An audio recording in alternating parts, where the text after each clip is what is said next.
Hello and welcome back to the Cricket Nerds podcast. I am James and I'm joined by the full contingent of the Cricket Nerds. So Zach, how are you doing, mate? I'm awesome, thanks. Excellent. I'm brilliant. Wow, And that's like praise of yourself. I know. And Benji, how are you doing? Very good. Yeah, that's it. Brilliant. He's still not over yesterday. Today we saw Lucknow Super Giants take on Sunrisers Hyderabad, and it actually was a relatively close game. But then Sunrisers had a bit of a collapse, and it didn't go their way in the end. So, Benji, do you want to give us a little rundown? So I will do. Basically, the game looked like either team could win it, and it looked like Sunrisers were going to win until they lost. It was a really weird game. Lucknow batted first, and they put up 169 for 7. So, arguably not the highest of scores, but, not terrible. Badoni played another good innings. I think Badoni's a great one to watch for this season. Rahul leading from the front.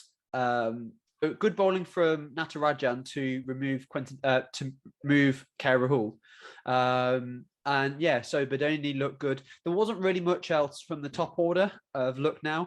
Deepak Huda hit a few later on. I mean, I think he was in a bit earlier than he wanted to be. But Sunrisers are listening to the podcast. We saw power play spin and it worked. So that was great from what I thought until, So 169 for 7, I feel like that was a pretty good score from Sunrisers to restrict Lucknow to, considering the guns that Lucknow have. It's a shame that their batting couldn't quite back up their bowling. Zach, what do you think of the batting innings of Sunrisers chasing 170? It's a bit meh, really. They never really looked in control of the chase, I'd say. I think there was a good partnership between Aiden Markram and Rahul Tripathi. But again, they never really took the game away from Lucknow Super Giants. You just felt like, especially with the bowling that Lucknow Super Giants have, that they were never really in with a shot. Nick Pooran seemed good. He seemed back to some form of form. Hopefully that continues and we see some amazing innings that we know he can produce. Striking at over 140 as well. So yeah, that was good to see. But I think they need more from him. They've got a lot of reliance on him because Sunrisers Hyderabad is filled with a lot of 110, 120 strike rate players. If you think about Kane Williamson, Rahul Tripathi, Aiden Markram, Washington Sundar, they're all good players that I rate quite highly, but they're not the explosive, exciting players that we see throughout a lot of the other teams. Abdul Samad, he is a ball striker. We've seen it in the past, but he's not the sort of player who's going to hit you a 40 off 20 balls. I've only seen him hit like 20 runs off like 10 balls maybe. So they're missing that. And I don't think Romario Shepherd is going to provide that finishing role that they were looking at him for. It's just a little bit disappointing, but nothing can be taken away from how well Lucknow Super Giants bowled. With Jason Holder added to their squad, it's ridiculous. And with Marcus Stoinis to come to replace maybe Andrew Tye, they're looking a very dangerous team, which we kind of predicted they would be. What about you, James? Your thoughts? I was very impressed with Avesh Khan. I thought he took the most important wickets. Like if you look at the scorecard, Abhishek Sharma, he's really good domestically for Punjab, and Kane Williamson, to remove both the openers relatively cheaply was brilliant bowling. And then Nicholas Pooran and also Abdul Samad first ball. They were the wickets that really mattered because that took the game away from Sunrisers then. Yeah. I thought we saw some good bowling from Jason Holder. And actually, I was quite impressed with Andrew Tye. I thought overall, he bowled okay. I think the scorecard kind of doesn't really tell the full story of how his death bowling was. Something I have noticed in this IPL is sometimes the best ball to bowl at the death is a stinky full toss, because it's taking wickets. People aren't expecting it, and it just, you know, like that's how Nick was it Nick Purran? No, it was Nick Purran, I think, went out to a full toss. And it's just, you know, you can put everything into it, but if it just hits a bit too high at the bat because you're not expecting the smelly full toss, then you'll go out. So you know, there's a little lesson for you youngsters. Don't always bowl well.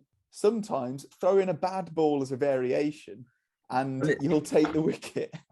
It is interesting you saying that, because I don't know if some of our Indian viewers might have followed the under-19 World Cup that recently took place, which India deservedly won.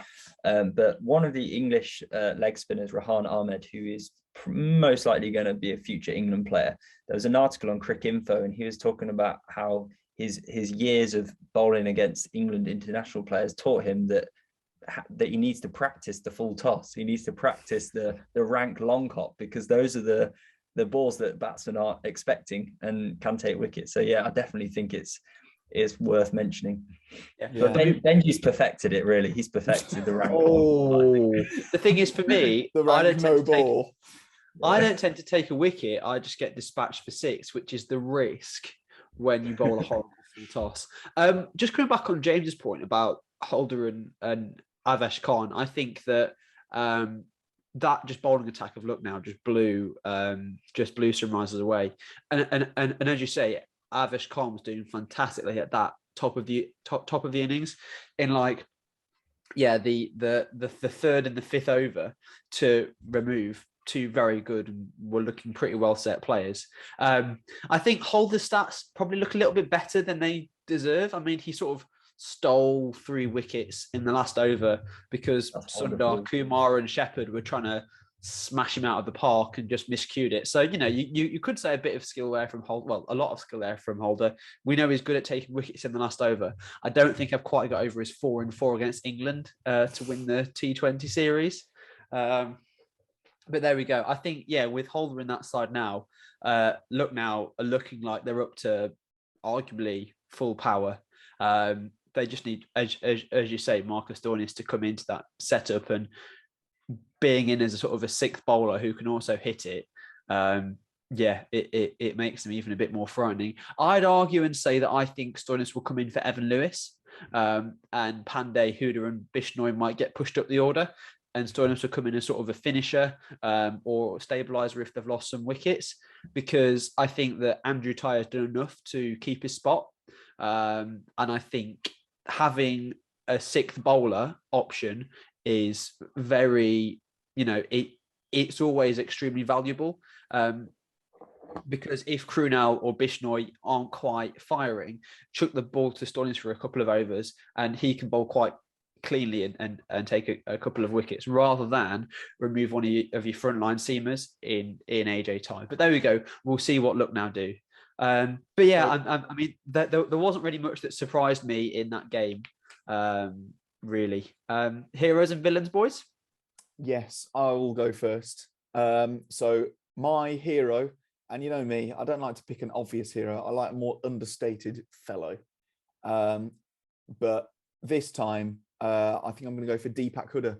I thought his knock of 51 off 33 was really good. It was he paced it really well, which we haven't really seen a whole lot of him do that for Punjab in the past. You know, he was able to, he took the pressure off KL Rahul when they had a collapse at the start, and then he was able to just accelerate, and those 51 runs ended up being the difference. You know, they were really, really valuable. Villain, so many to choose from. But I think Umran Malik. You know, I actually thought Umran Malik, yes, he's inexperienced, and yes, he didn't bowl that well, but my biggest villain, I think, is going to be Kane Williamson, because I just think, as far as you know, his batting at the top of the order, from the 2 games I've seen, I'm not that excited by him. I think they're going to end up playing really slow power plays with Sharma and Williamson at the top.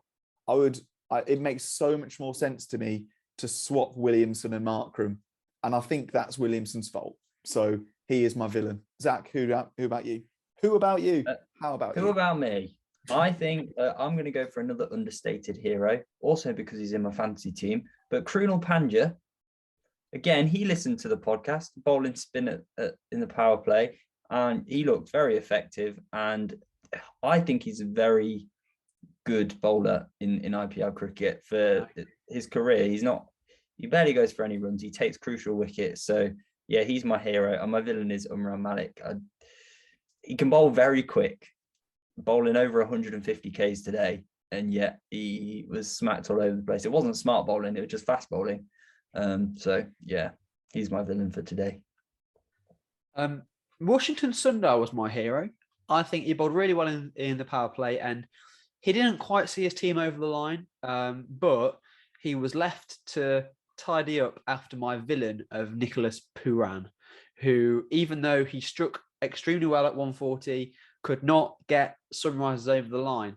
And I think when you're that player, let's face it, Nick Puran is the flagship star player for Sunrisers.